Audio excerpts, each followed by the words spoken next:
Hello, everybody, and I'd like to welcome you to the semi-related podcast hosted by Optum. Today, we have a very special guest. We have Harman Cheema, a CEO of Cheema Freightlines, and I will let him give the intro about his role in the company, and the roots and where they're based, just the rundown. So, Harman, up to you. Hey, Shaman, how's it going? Thanks for having me on. Excited to be here and just chop it up. But yeah, you said my name's Harman Cheema. I'm President CEO of Cheema Freightlines. Also one of the founders with my dad. Almost 19 years ago. We'll be 19 years coming up here in April, and so very proud of that. We're asset based and a brokerage at the same time. So we like to call it. My customers and I joke we're a smart asset based company. So based up in the based up in the Northwest, in Pacific Washington. We got terminals all over the West Coast, and in the 11 Western states. A lot of our drivers are, we cover the 11 Western and the Western half pretty well. Big time on the I-5 corridor, but about 500 trucks, 2,000 trailers, growing brokerage, and carrier network there. So all dry van for the most part. Nice. Is your father still actively involved in the business, or is it your show to run now?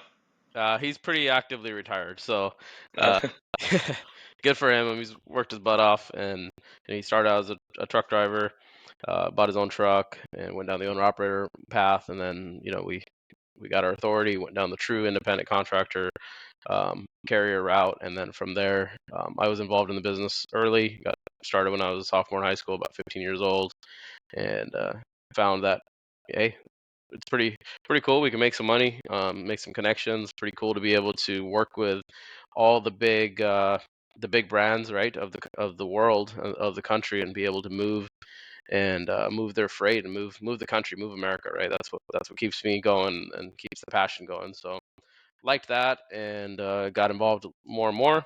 Um, we were up to about 13 trucks when I graduated high school in 2008. Some of those were company trucks, some of those were owner operators, and kept going from there. So we're about 19 years old now and 600 employees. So a lot of good achievements, a lot of fun, a lot of tears, a lot of sweat, a lot of grit. But it's the grind set that keeps us going. Yeah, I can relate. So my dad has been actively retiring for about 6 years now. So that's probably about the only thing that we have in common with respect to the father-son dynamic. Um, Out of curiosity, so since you've been there like through the beginning, what would you say have been like the key, I would say like milestones? Because so we come like we're an optimization company. We've been around similar around 20, 25 years. And there have been, I would say, like key points where we needed to change the way that we operated because like everybody knows the same way you run a company of five is not how you run a company of 50, is not how you run a company of 500. So, what were those, I would say, like, not breaking points, but those like milestones that, okay, now we need to do things differently? Yeah, absolutely. We got we got up to about 20 trucks, and we were running a lot of power only, so didn't own trailers. We only owned a few trailers, which was nice. We made good money. Didn't have the cost there. Had a network backing of a larger carrier or larger carriers that we worked with, and so that kept us going, and did well, right? And then getting from that 20 to 50 was a little different. We started to have to buy some of our own trailers, grow, more challenges, maintenance, all those things, safety. And then after that 50 truck level, we had to get even more serious, right? And because all those things I just mentioned is a bigger deal. But I feel like a lot of people can get up to that 50 truck level and still keep it, a small group, right? And the challenge becomes at 20, you may only need 2 or 3 people to do the whole thing. And at 50, you probably need double that, if not triple. And then at 100, you need a lot more and a lot more leadership involved to take key roles. So that means your cost goes way up, but your margins don't support it. So making money around that 100, that 75 to 100 was always a struggle, right? Trucking is a struggle in general, right? To keep making margin is tough. It's a tough business, no doubt. Feels like we have this 3 year up and 3 year down, and I'm like, why does this have to happen every 3 4 years? Why can't we find some stability? And even on the customer side, right? But we all kind of do it to ourselves. I think truckers, we get excited, we see the market going up, we start buying trucks. I'm also guilty of that. And then it starts going down, and then we're like, oh, we gotta tighten it up, right? So um, a lot of people get to that 50 to 100, and then they don't know what to do from there, because at that point you're not just a trucker, right? You start becoming a real company. And Hmm. you got HR issues, you got people issues, you've got real safety issues, you've got legal lawsuits, you've got all these things that are coming at you, because at the end of the day, you're running 80,000 pounds on the road all day long, running millions of miles, right? We do roughly 50 million miles a year. It's a lot of miles, right? I don't know how many trips around the Earth, or how close to the moon that is. I got to figure that out. But it You gets maybe even passed the moon. yeah, yeah. So, but it's a lot of miles, right? And Hmm. it's doesn't mean that your people that you're hiring are negligent. It could be the traffic around you, right? We don't know who's driving out there, what 15-year-olds in a car learning, what, you know, older grandpa's there that's driving really slow, whatever, right? There's so many things that go wrong on the road all day long, and we trust these guys that we just hired, um, to be safe, to be in our truck, represent our brand, and not run into people and make the right decisions in the in the speed of light, really, because things are changing so quickly, right? So dash cams and technology and optimizational tools and some all that stuff is really, it's helping the industry. But how to use that, because truckers, unlike a lot of logistics companies, we're still very old school, right? We're still we Right. A lot of us have a lot of legacy systems still. It's tough to change, and at the end of the day, the driver is changing, but there's still a lot of old school drivers. So that's so staying close to that driver, and the bigger we get, right, has been the biggest challenge for us. So as the bigger we get further away from the guy who got us there, which is the driver. So do I know all 500 drivers now by name? No. Do I wish I did? Yes. Did I know them all at around 100, 200? Yeah, it was a lot easier, right? But it's not practical, but we got to make sure we never let them feel that way. So that's the key, right? The culture check while you get bigger. So, yeah. Great. Did you, so a thought or like an idea that came to mind while you were talking was like, I have lots of friends that have gotten motorcycles, and they say it's not a matter of like if you'll crash or if you'll fall, it's a matter of when. So Right. when you have that scale and you have that many trucks on the road and that many putting that many miles on a day by day basis, it's not about will something go wrong. It's a matter When. of when something will Right. go wrong and like how quickly you're able to like adapt and react to that situation. So like it's an inevitability. And at your scale, like it's almost like a guarantee for it to happen almost regularly. So um, how do you envision? So I'm glad you brought up the technology aspect. Can you tell me at which point you felt that technology was essential, and which technology did you see to like need the most at various stages of the company? Yeah, so when the electronic logging devices came out, the EOB EOBRDs, right? The recorders, onboard recorders. We adapted them earlier than the mandate. But we also lost a lot of drivers doing that, right? There's drivers that are like, well, we're not doing this. And now, fortunately, that they can't go anywhere and still run paper logs, so we don't have to cross that bridge anymore. But there was guys that didn't want to do that, and they didn't want to adapt. When automated transmissions came out, same thing. I had drivers that were very good drivers that are still here that said, I'll never drive one of those automatics, right? As soon as you do that, I'm done. I'm out of here. And a lot of them now are like, I love it. I don't have to hold it down the clutch in traffic or whatever, right? So it's just adoption is tough in the beginning, but it's how you sell it and how you persuade them to to help, right? To just give it a shot. So I think Like I said, I will never drive a manual. yeah, yeah, I mean, there's no point, right? We don't need to. So And you don't um want me to. yeah, but then dash cams are a big deal, right? So when dash cams came out, that was nice to be able to see what's actually happening out there. So that way, it's not a he say she say story. It's actually, hey, this is what happened. Here it is, right? If it's our fault, we can quickly mediate and figure out what to do and say, look, hey, yeah, we own it. We screwed up. let's just find a resolution before it gets ugly, right? And when it's not our fault, we can say, look, hey, it's not our fault right here, and we can clearly get out of it. So that was nice. And Do you see a lot of pushback on the dash cams? Because I can imagine having a dash cam facing me when I drive.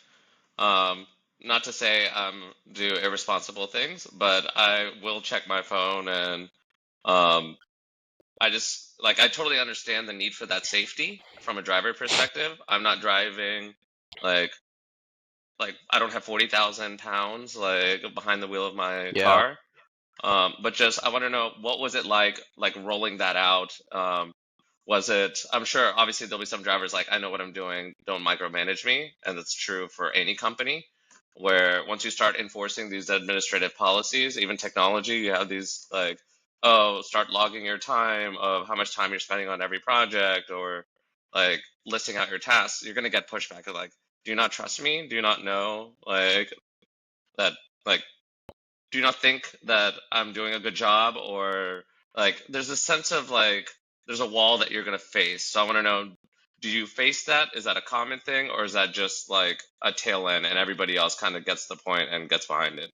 So we don't actually have driver-facing cameras yet. I'm saying yet, but I don't have a plan to put those in anytime soon. Okay. I don't want my drivers to freak out when they hear me on here. But Yeah. um, but it's gonna be something maybe for at least the local trucks where there is no sleeper and there is no privacy issues.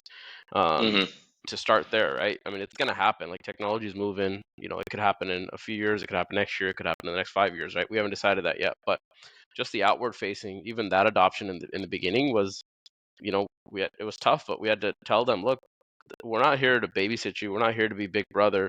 We're here to be on your side and to help you when things go wrong and to use this to help us, right? So, and then not just saying that, but like actually living up to that is a big deal, right? We had we'd get a lot of stop sign alerts, right? We were running stop signs a lot.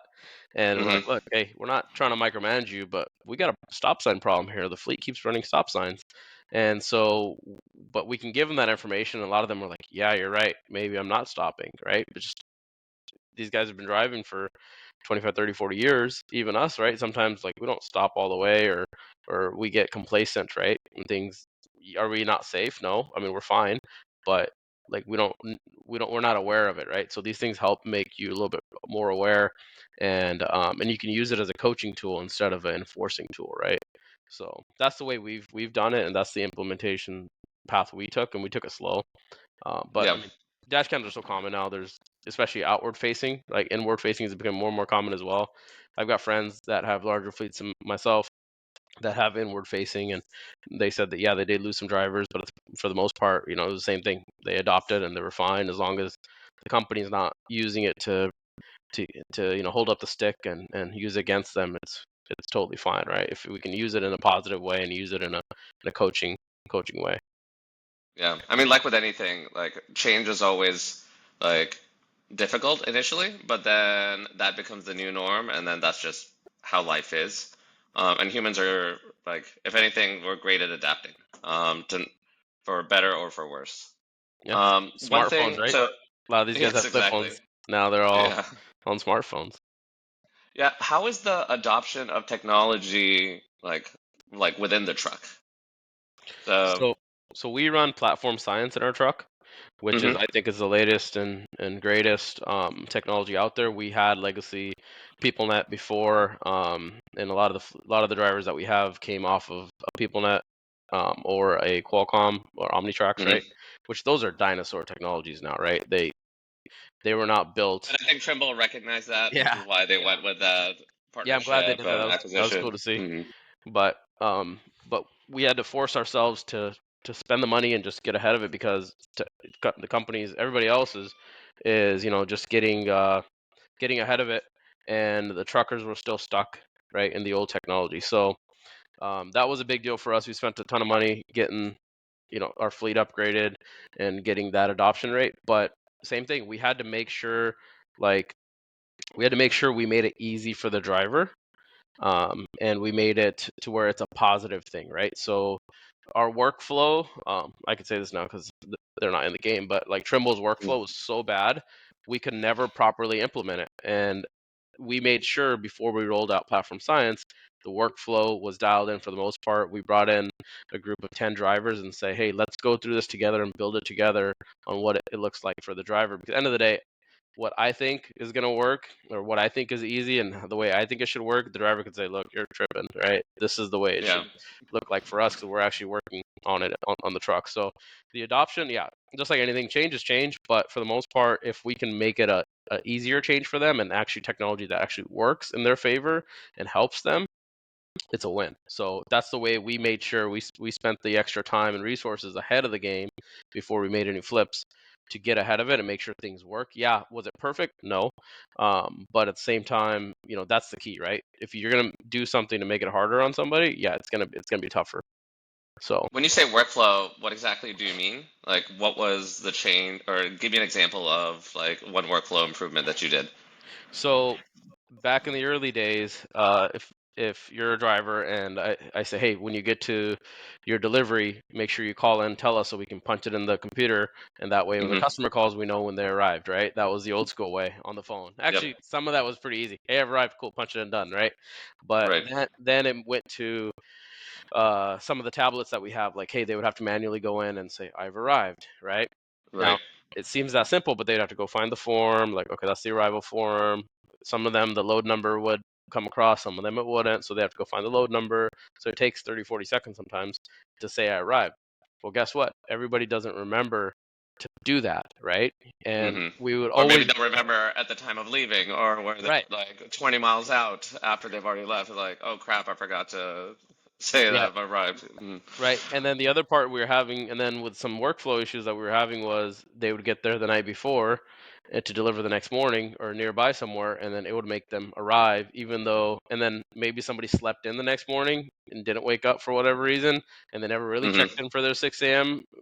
Appointment, Hmm. but then it showed that the driver arrived at 10 p.m. or whatever the night before. Like that's false information. So we're having a ton of those issues now with the new systems. We can geofence it tighter.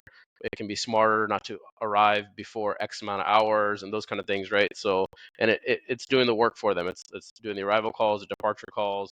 They have to do the loaded call, but it's smart. So we can, when the driver is loaded, it knows they don't have to go look for a form. They don't have to go and look for what it is and then to send it off. It just says, here's your next process, here's your next workflow. So now when they arrive, it says, looks like you've arrived, yes, or it does it by itself. And then Hmm. when they're loaded, the next form already is ready to go for them right there saying loaded, put in your weight, your pieces, your bill lading number, those kind of things. And then it's, it asks questions we want it to. Like it asks questions when you call me, I'm going to say, hey, what's your trailer number? Cool. Did you drop an empty? Okay. Is the trailer sealed? All right, cool. Did you, did you put straps on? We can put all that in. They can say yes, yes, yes, yes, no. And it just, it takes the thinking out of it, right? So Right. we're able to do that. And we're able to have, um, we were able to customize it to that level, right? That's the beauty of it. Because if we've got phones and we've had smartphones for what 12, 15, 13 years now, I don't know, however they've been around, right? It seems like a long time now, and we can go download literally any app we want, then why does it have to be so hard for the truck for us to put on an app that works for our business, right? So Right. a lot of that was locked down forever. Nice. So I want to shift gears a little bit, because we all know that the drivers, although like one of the most important, aren't the only key players within a trucking company. And there in another podcast you did on Bloomberg, you mentioned there's like challenges on the driver manager as well. So can you tell me a little bit more about what challenges you're facing or the industry is facing, and then what ideas you guys have around like how you would want to solve it, and whether it's like, hey, we have a plan, or it would be great if something like this existed so that like tech vendors such as myself, we can focus our attention on that rather than I don't know, just improving the UI on something else. Yeah. So absolutely right. So as a driver, it's tough. You're driving. Um, the just the job is a tough job, right? And it's one of the hardest jobs, and they don't get enough credit. And so, but we've had drivers that say, "Yeah, I want to be in the office," right? And by the way, drivers usually make more money than office folks, especially the front line, right? Because Hmm. and they should, right? It's a harder job. Mm. And so when they come in, they're like, oh, I don't want to have to deal with 35, 40 of me, you know? So it's a different breed for sure. A lot of drivers aren't very successful coming into a driver management or a dispatcher role because of those things. Some are, right? Some are built for it. But Hmm. that driver manager role, that dispatcher role, I feel like is the toughest role to, one, keep filled, two, make it rewarding and make it fun. And it's always kind of, you know, it's tough. Like a lot of new people don't want to, they want to continue to move up quickly and do those things, but that's the most crucial role to keep the driver moving. End of the day, we can do whatever we want. You can have the best sales team, you can have the best management team, you can have the best leadership team.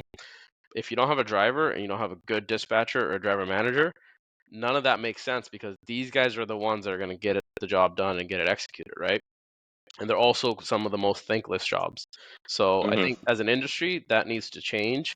We need to figure out ways to make it easier for them. I sit on a board of a conference called Trucking Profitability Strategies, so plug to them on that. But it's with UGA in Athens, Georgia, and we got a lot of big guys that come out there, right? A lot of the top 100 are out there. A lot of the executives, presidents, and I was in a room and I asked him. I said, "Hey, are you guys? What do you feel about the driver management job? What do you feel about the dispatcher job? Do you feel like that's one of the toughest jobs out there and the most thankless? And why the hell is that the entry level job into this business, right? That should be a higher level job. We should have figure out ways to get people in. Like they shouldn't come in and be like, here, go be a dispatcher, right? Like Yeah. it wasn't one of the most important jobs and one of the most lower entry level jobs at the same time. So there's something wrong there. And they all agreed, yep, you're right. And I was like, why haven't we done anything about it? The industry's been around forever. Deregulation happened in the 80s and nobody had an answer, right? It was just kind of, well, that's the way we do it. And we just deal with turnover and we just do, and so I feel like there needs to be a change there. There needs to be more tools to make this job more attractive. I think there needs to be more pay. Hmm. The industry, I mean, truckers need to make more money to be able to support all this. That's the other part. The margins are so slim. We fight each other, and we're so competitive and outbid each other to where it's like you don't have the money to do these bigger things, right? But um, the constant same issues all the time. Drivers can't find an empty trailer. Drivers, the pickup number was wrong. These kind of things, and they're constantly just reactive mode coming in. And yeah, they can find it on their tablet, but if it's not on their tablet, they're having to call in. And guess what? That driver manager is probably getting three, four, five, six calls all at once sometimes from 30, 40 drivers that they manage, right? Our driver managers manage about 35 drivers each. And so, but That it is used, very impressive. yeah, Like that used to is be, a and used to yeah. be like 60, like not with us, but that was the industry average, 50 to 60 drivers per driver manager, right? And And do you so, separate the manager from the planner? Like the yeah, one that finds the load and books the load versus like executes the load. yeah. So the way we have it set up, and I think most companies have it set up, they have their planning teams for different regions, and then they have their, their driver managers that talk to the drivers, manage the drivers, and then work with the planning team, and then they have their customer service teams that put in the loads, build the loads, schedule them. And here's the crazy part: is we all want more lead time on our freight, but at the same Hmm. time, if you give me a load today, and today being Thursday, for next Thursday, do I really know if I'm gonna have 20 trucks next Thursday here, right? We're all just kind of like, yeah, typically we do, right? So it's very Yeah. hard to plan, and it's hard to plan more than 2 to 3 days out, right? It gets really tough, even 2 days, especially in a regional operation. So you're depending on your planners, you're depending on your driver managers, and you're depending on your customer service team to schedule it right and look, and to be there for the customer all at the same time and make it work. So yeah, so planners are separate. They're usually split up by regions because they see all the trucks coming in, and they get good at their region and getting them planned in, planned out.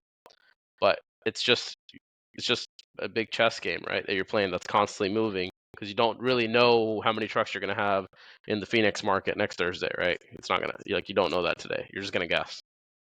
Right. Right. How would you increase the productivity or like make the life, assume you could pay the driver manager more. Uh, let's That say they doesn't make solve it, 60, right? now you make it 100. That doesn't solve Right, the problem, right? right. They still are like might burn out managing these 35 drivers. Like, have you thought about like what tools could exist to increase the productivity of the driver manager from 35 to 50 or get that back up to 60? Um, I don't actually have an answer. I'm just like genuinely curious because we focus more on the planning and customer success side. We want to make sure that we can plan out the best tour for each of the drivers, but ultimately, like we don't really have tooling for the dispatcher that's constant or the driver manager that's constantly on the phone with the drivers. And there's nothing that I don't see an optimization problem there to solve other than just like how can we easily have them like communicate like what the issue is and get to a resolution quickly. I think we need better AI tools so when they're calling in, they don't maybe need to get to that live person. They can actually have a robot go in and say, "Hey, here's your number. This is where you should get an empty trailer," right? So empty trailers in our business, we're a dry carrier, so we Hmm. typically run almost 4-to-1 trailer ratio, right? So 4 trailers for every truck. Hmm. Yep. Trailers are everywhere, and then we're depending on. We like the drop and hooks, but at the same time, we're depending on our customers to, when my next driver is coming in, to hopefully there is an empty trailer that they emptied. Now that's based on their warehouse labor, that's based on their unloading. It's all those things. A lot of those things go wrong all the time that are out of our control. So they could deliver to a facility and they could have 30 trailers there, and we have 20 drivers coming in today, but there could not be, there's only 10 empties that got emptied out, and so that pool Hmm. expands. So we should, but it's hard to predict that until it's kind of happening or a few hours ahead. So constantly, um, we're having to figure out, okay, where to route them next, go get an empty trailer. Maybe this warehouse emptied out more and whatnot, right? So, but those are constant reactive calls that are coming in all the time. But I think if we can automate that somehow in a technology a standpoint where the system is running itself and saying this driver is going to arrive in the next 3-4 hours, and I've already Hmm. checked your trailer tracking, your cargo sensors, maybe yard checks that are coming in from the customer on an email, right? All manual Hmm. stuff that the humans having to check, which if they're constantly being reactive or it's very hard to get to that proactive point because of just the way the day flows, even at a 30-35 truck level, right? Per head. But if we can have some systems that do that already and get ahead of it and say, hey, we just checked, there's no trailers here. This is the next best option. Here's your 3 options. And then at the same time, make sure they don't send, if there's 2 empties at this other warehouse, make sure they don't send 4 drivers there. Go get them, because that happens too. Hmm. If you're a dispatcher and I'm a dispatcher and I'm in Missoula, Montana, and you're in Phoenix, Arizona, how do you know if you? How do I know if you sent your driver for the same empty trailer that I saw? Um, you know, Right. it's like, oh man, there's already somebody hooked to it, or it's already gone because time is of the essence on those times, right? But that's just one example. But if we can automate that somehow and keep track of like who we're sending where, I think that's low hanging fruit if it can get automated somehow. Um, just to start with on that scenario. But Yeah. even So on that even on the scenario I planning, think is a very yeah, solvable problem. Like this like true visibility of where your trailers are and whether they're loaded or empty based off of location or customer unload contracts. Like so that's like and that's something we're already working on, but it was more like what types of problems are drivers calling about? And in some cases, like I'm told that the drivers, so like I'm relatively new to trucking. I'm not new to tech. Like I've worked on the airline side of Optum for almost a decade, but I've only worked on the trucking side, let's say 3 years. But what I've discovered, or like what I keep hearing time and time again, is that drivers want to talk to people, and you want to constantly have that communication. And then on the other side, I'll hear, "Oh, well, this could be automated," and then now with AI, just have the robot talk to the driver. And those are kind of like competing things. It's like there's times where like how do you reconciliate those two aspects of drivers want to talk to people, but we need to scale the people out by having drivers talk to robots. I think we need to get the tasks and the problems solved with automation and robots, Hmm. right? But then we need to free that time up for these dispatchers and driver managers to be able to talk to the driver about meaningful stuff like, hey, what's going on? How was your weekend? Um, looks Like the like human connection piece, yes. not just like resolve the problem, like hey, this trailer's not like this, I don't have an empty trailer here, where do I go next? That could be like automated. But then when I'm back on the road, when I've picked up the trailer and I just like want somebody to talk to, like those are fun conversations. right. And, Uh, and work with Not them. like a scramble. Yeah. Yeah, and work with them and say, hey, where do you want to go next week, and get good notes, and work with your planning team to get those things done, right? And I mean, planning's a hard job too, right? If you guys are trying to optimize that, like, how do you optimize? So we do some import loads, right, where we don't find out if they're what loads we're gonna have, and the projections usually aren't very good until they're Mhm. actually loaded, and so then you get 24 hours to get them, right? So how are you ever gonna be proactive on that? It's very tough, um, and you just don't know. So you're kind of waiting for these customers, these loading facilities to just load those things. But I think, yeah, if we can keep it to where the conversation is about how do we, when we do one-on-ones with our folks, how do we, what's your personal goals, your financial goals, and what's your other goals, like how do we keep it to where we're having similar conversations with drivers, and the dispatchers are working with them to say, hey, how can I increase your miles? Mhm. Does taking Saturdays off still work for you? So it's not just constant like, hey, when'd you get empty? All right, cool. Why are you running late? Like, let's solve the technical stuff, the stuff that burns you out, the stuff that they have to ask 50 times a day to 50 different drivers. Let's solve that somehow with the technology and the automation, so we can still go back to the meaningful conversations. Because what's happened is, as trucking has evolved over the last 20, 25 years, that piece of the meaningful conversation has deteriorated, right? And it's done that in life too, right? We're texting more, we're not talking to people more, right? We're and it's We're more easier. connected, but less Yeah, connected at the same time. yeah, fast Mhm. connected to a lot more, but less connected down to the roots, right? So Yeah, uh as individuals. yep. So Hmm. being aware of that, and knowing that, just the driving job is, there's still a lot of those old school people, which we need them. And at the same time, we got to be aware that a lot of these people are going to retire in the next 10 to 15 years. What's the next generation coming in? What do they like? And maybe those guys are different. Maybe they don't want to talk anymore, right? But just being ahead of that. But we still have that problem today, right? So let's have the meaningful conversations, and the conversations that move the needle, rather than the reactive, transactional check calls, right? Yep. Well, I think we've talked a lot about the company, the industry, the drivers, the back office. Now I want to shift gears yet again, and I want to talk about you. So, like, what was it like? One thing I've discovered in trucking, there's a lot of family-owned businesses. And Optum also is a family-owned business. Optum was founded by my dad.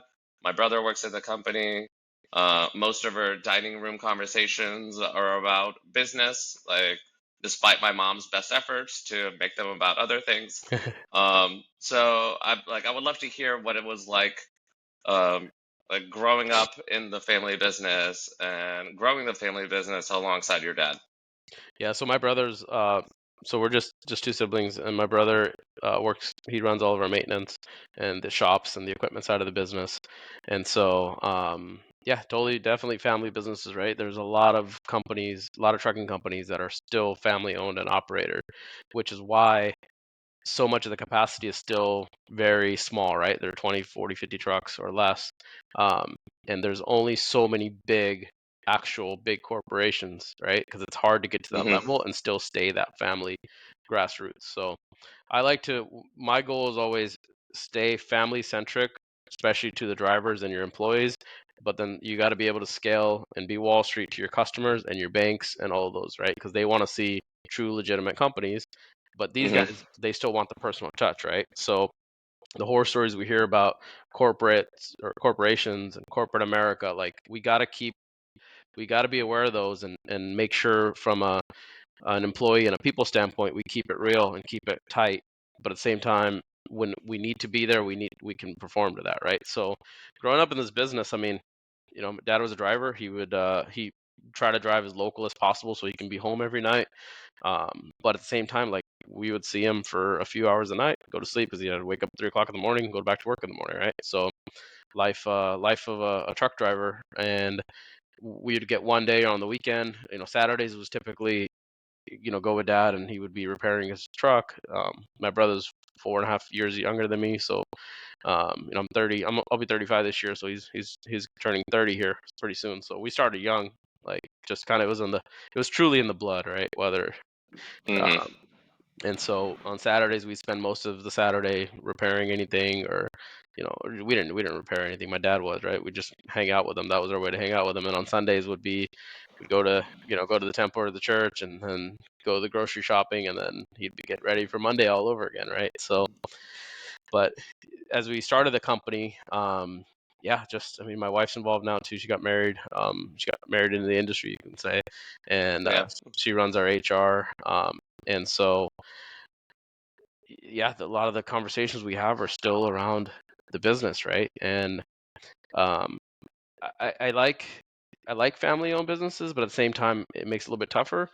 But at the same time, like, we got to realize that family feel and family culture and family business is kind of a cliche, right? Like, let's be real. Like, you can't. Every tech company's like, we're a family. Yeah, yeah, So, BS, right? mm, So hmm we got to keep it real. So at some point, you got to break out of that and say, here's the results we need. Here's the KPI metrics. Let's treat each other with respect.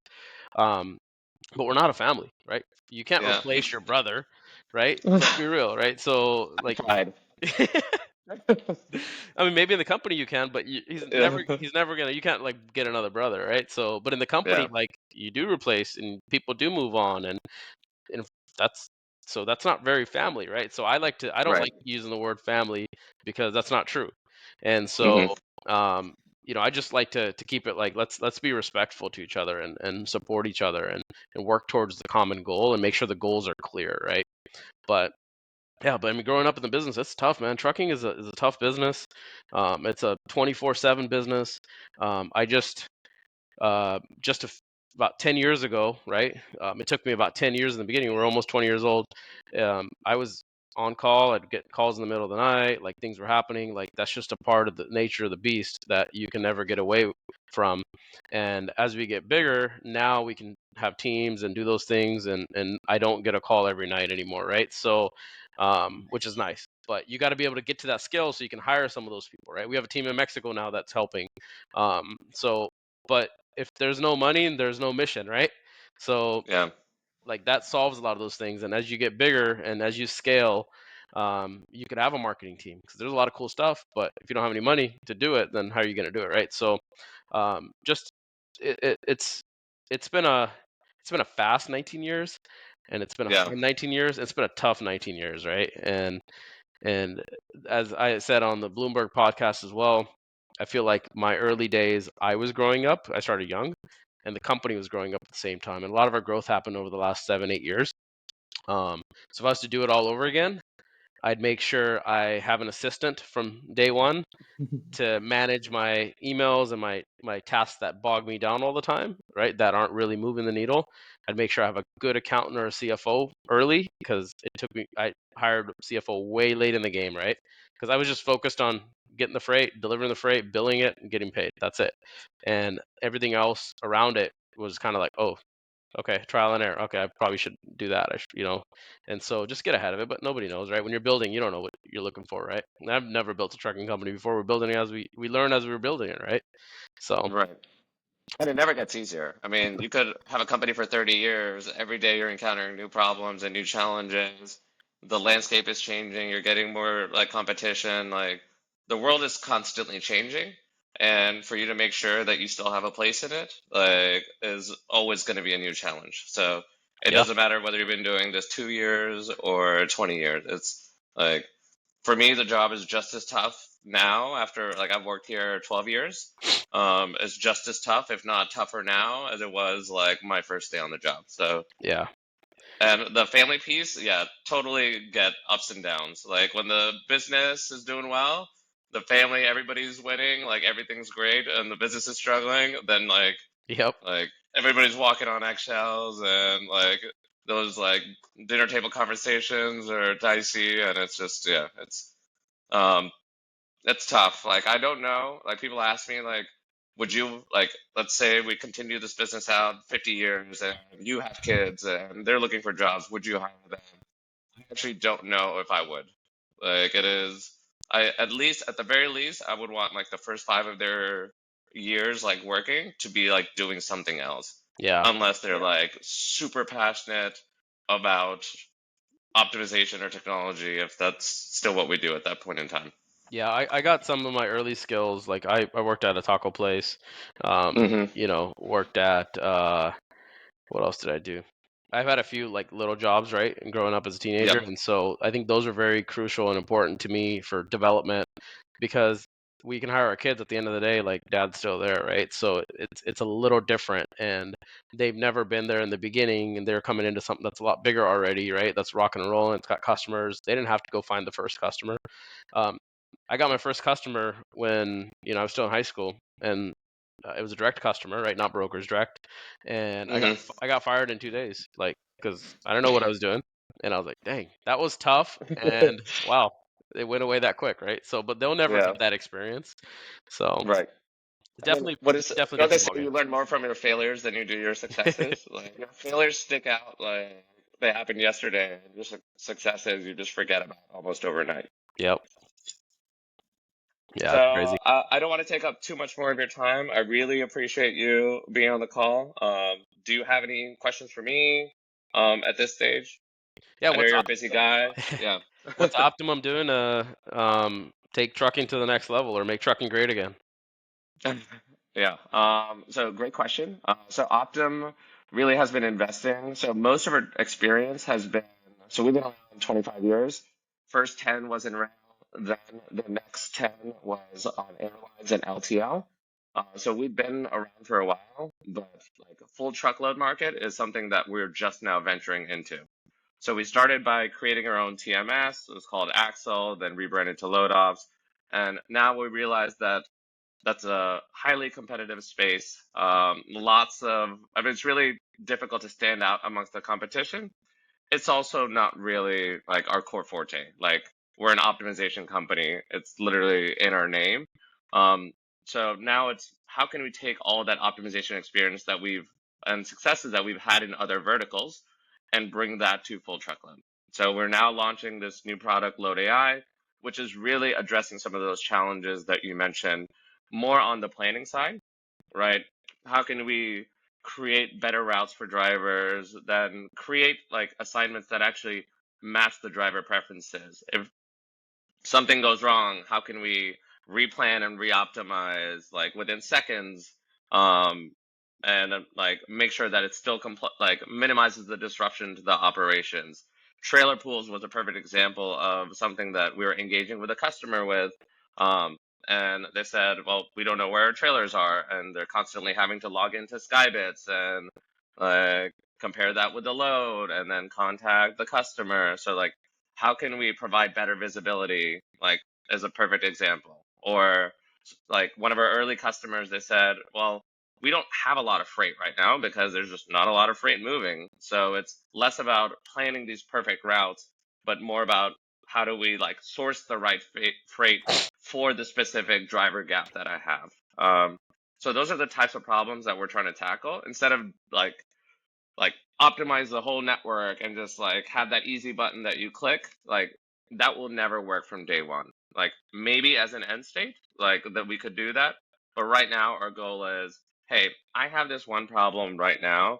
Can you just like solve this one problem for me? And like we want to like challenge the planner to come up with a better solution. So we'll say, okay, what would you have done? And then score those things side by side to say, okay, well, you would have planned it this way. Well, this would have been the profitability. This would have been the resulting deadhead. This would have led to these delays. So this is why the model didn't give that recommendation. So we want it to be like very like tactical optimization rather than like the strategic or like long term. And you're spot on that like you really don't want to plan more than 3 days out. Um, and while if you had that visibility, it'd be great. Plan the next month and go home. But it doesn't work like that. Things change on an hour by hour basis. So it's really more about creating this like technology and it's like, although it's called Load AI, it's really like, it's not completely machine learning based because machine learning models work off of information that they've encountered in the past. And if your situations are constantly changing and things are constantly like the real world is constantly adapting, you're going to encounter new problems. And what you want to do is create a planner that's like your rock star planner that can work alongside that planner. And then, so that's what we're trying to do is create that rock star planner so that we can elevate your rookies to the same experience level as your rock stars like overnight. So, Yeah, and maybe the yeah, next piece of that is build that, uh, that rock star driver manager, right? And what are the tasks exactly. they're Yeah. doing, right? And get that so that way Mhm. they're working on the relationship piece of it as well. So no, that's great to hear. I think another big problem the industry faces, whether they're 100 trucks or thousands of trucks, is now the bigger guys obviously they get it dialed in a little bit more, but there's still a lot of mid few hundred truck companies, right? Is Mhm. how do we make sure we're not just bidding on business that long term, we don't make a profit on, right? So, and backhaul versus head haul, and the total cost per mile, and just the projections of it, right? Because cost per mile changes based on how many miles you can run, how efficient can you get. So, rate per mile is nothing if you're not efficient, right? So, Right. I think that's low hanging fruit too to help truckers figure out profitability, because then maybe we will quit having these three-year cycles over and over, right? So Right. Yeah. So we call that the network design problem because that's like the backbone of your network is your right, contracted freight. Everything else you have to like dynamically fill. So if you have a good backbone, then you're spot on that you can like withstand this like the ups and downs of like the broader market. right. Um, so that is quite literally the next problem that we're tackling. Um, and you're right, it is low hanging fruit and less operational in nature, but could have like a much higher yield down the road. Yeah, absolutely. Cool. Any other questions for me? No, I'm good. Thank you. Okay, well, I really appreciate your time. And I look forward to like hopefully meeting you in person one day. Yeah, likewise. Thanks for having me. All right. Thank you. Have a good one. You too. Bye bye.